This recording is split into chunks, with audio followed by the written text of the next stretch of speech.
आपका स्वागत है आपके यूट्यूब चैनल महाअध्ययन में। वीडियो को लाइक करें और अगर अभी तक चैनल को सब्सक्राइब नहीं किया है तो जल्दी से कर दीजिए।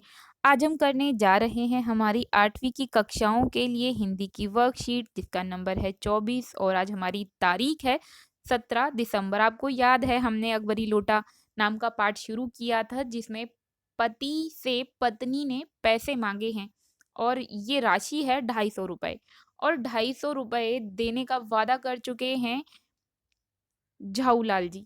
अब देखते हैं कि आगे क्या होता है। 4 दिन ज्यों के त्यों बीत जाते हैं लेकिन पैसों का इंतजाम नहीं होता और रुपयों का प्रबंध नहीं हो पाने पर झाऊलाल जी को चिंता होने लगती है। प्रश्न प्रतिष्ठा का था। प्रतिष्ठा मतलब सम्मान, सम्मान का था क्योंकि उन्होंने अ, बड़ी ही हेकड़ी के साथ बड़े ही तैश के साथ कहा था कि आज से 7वें दिन मुझसे पैसे ले लेना। तो अभी 4 दिन बीत चुके हैं। अब सवाल था घर में अपनी साख का। साख मतलब यहाँ पर साख का मतलब है धौंस का, अपनी हुकूमत का, अपने वर्चस्व का सवाल था।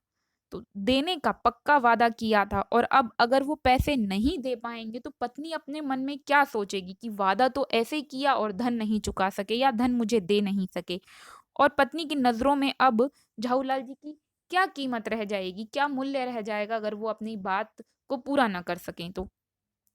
और झाऊलाल जी अपनी वाहवाही की बहुत सारी गाथाएं घर में सुनाते रहते थे। अब उन्हें लग रहा था कि एक काम जो पत्नी ने कहा वह नहीं कर पाया तो मेरे सारे सुनाए हुए किस्से, मेरी बनाई हुई इतनी बड़ी-बड़ी कहानियाँ, अपना जो भी मैंने वर्चस्व स्थापित किया है वो खत्म हो जाएगा। पहली बार पत्नी ने मुँह से पैसे माँगे हैं और अगर मैं उसकी कही बात पूरी नहीं कर सका तो क्या होगा? इस समय अगर दुम दबाकर निकल भागते हैं तो फिर पत्नी को मुँह कैसे दिखाएँगे? दुम दबाकर निकल भागते हैं मतलब जो कहा उससे बचकर निकल जाना, उसे पूरा ना कर पाना। अब एक और दिन बीत गया। 5वें दिन घबरा कर झाऊलाल जी अपने मित्र के घर पहुंचे जिसका नाम है पंडित बिलवासी मिश्र और पूरी कहानी उन्हें सुना दी। पूरी मुसीबत विपदा सुना दी। संयोग से कुछ स्थिति ऐसी बनी कि पंडित बिलवासी मिश्र के पास भी इस वक्त धन नहीं था और बिलवासी जी ने कहा मेरे पास हैं तो नहीं पर मैं कहीं से मांग जांच कर लाने की कोशिश करूंगा और अगर मिल गया तो कल शाम को तुमसे मकान पर मिलूंगा। मतलब मेरे पास तो पैसे नहीं हैं लेकिन मैं किसी से उधार ले लेता हूँ और उधार मिलते ही कल शाम तक ये बंदोबस्त मैं ज़रूर कर दूंगा। उधार मिलते ही तुम्हारे मकान पर आकर तुमसे मिलूंगा और वह धन मैं तुम्हें दे दूंगा। डामल फांसी न कर देगी। डामल अपनी पत्नी के लिए यहाँ पर एक इस्तेमाल किया गया है। डामल शब्द डामर ये दरअसल अ, यूं ही बहुत सारे शब्दों का हम इस्तेमाल कर लेते हैं। डांगर से ये डामर और डामर से ये डामल शब्द बना है। डांगर का मतलब होता है पशु। डामल फांसी न कर देगी। तो ये प्यार से इस्तेमाल किया गया शब्द है जो कि बिगड़ा हुआ शब्द है अपने आप में। पत्नी के लिए इस्तेमाल यहाँ पर किया जा रहा है। सिर्फ जरा सा हंस देगी।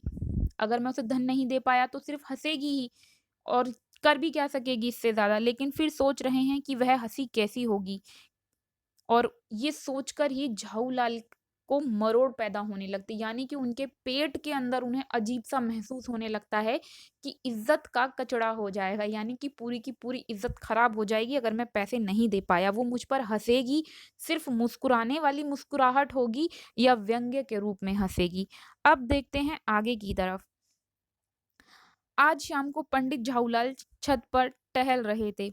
अंततः 7वां दिन आ गया क्योंकि अपने मित्र के यहाँ भी वह 5 दिन के बाद ही गए और ऐसी स्थिति में क्या होगा? तो अब बढ़ जाते हैं आगे। झाऊलाल जी अपनी छत पर टहल रहे थे, उन्हें कुछ प्यास मालूम हुई। उन्होंने नौकर को आवाज़ दी पानी लाने के लिए। होता ये है कि पत्नी पानी लेकर खुद चली आती हैं।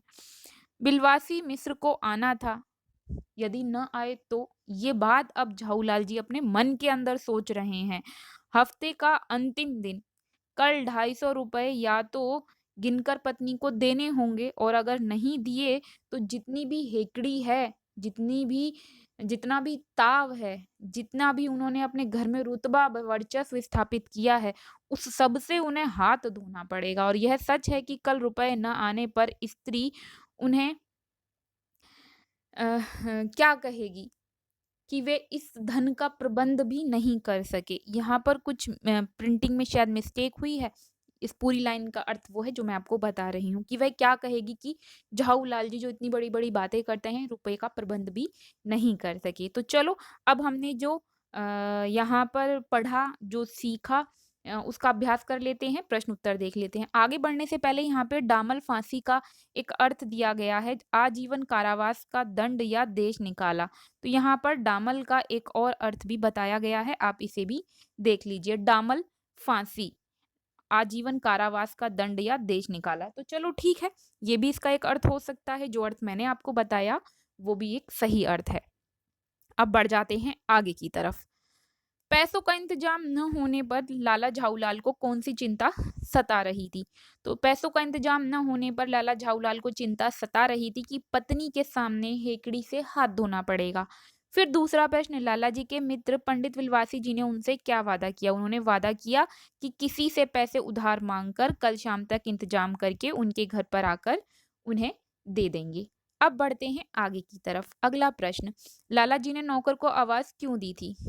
लाला जी को प्यास लगी थी और वो प्यास भी इसलिए लगी थी क्योंकि पैसों का इंतजाम नहीं होने की वजह से उन्हें घबराहट हो रही थी। तो घबराहट में उन्हें प्यास लगने लगी और इसीलिए उन्होंने नौकर को आवाज़ दी। अब गतिविधि दी गई है, क्या आपने कभी किसी से ऐसा वादा किया है जो आप पूरा ना कर सके हों? और पूरा नहीं करने पर आपको जो पूरा अनुभव लिखना है आपको, चाहे आप पूरा कर सके, चाहे पूरा नहीं कर सके। वादा करने के बाद आपने जो अनुभव किया है, उसे लिखना है।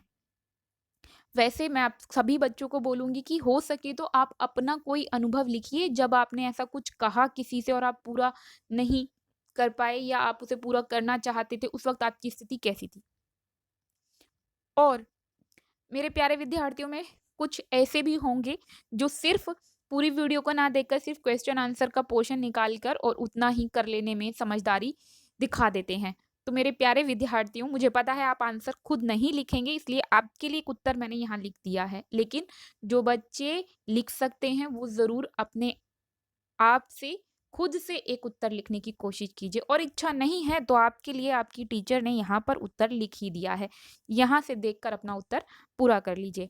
तो ये थी हमारी आज की वर्कशीट महाअध्ययन की तरफ से। मैं उम्मीद करती हूँ मिलने वाली इस वीडियो से आपको आपका चैप्टर समझने में और होमवर्क करने में, दोनों में मदद मिली होगी। मेरे प्यारे विद्यार्थियों, अगर आप चाहते हैं महाअध्ययन आपके लिए इसी तरह वीडियोज़ लाता रहे, आपका काम आसान होता रहे, तो ज़रूरी है महाअध्ययन चैनल चलता रहे, और उसके लिए ज़रूरी है लगातार आपके चैनल को लाइक्स, शेयर्स और सब्सक्राइबर्स मिलते रहें।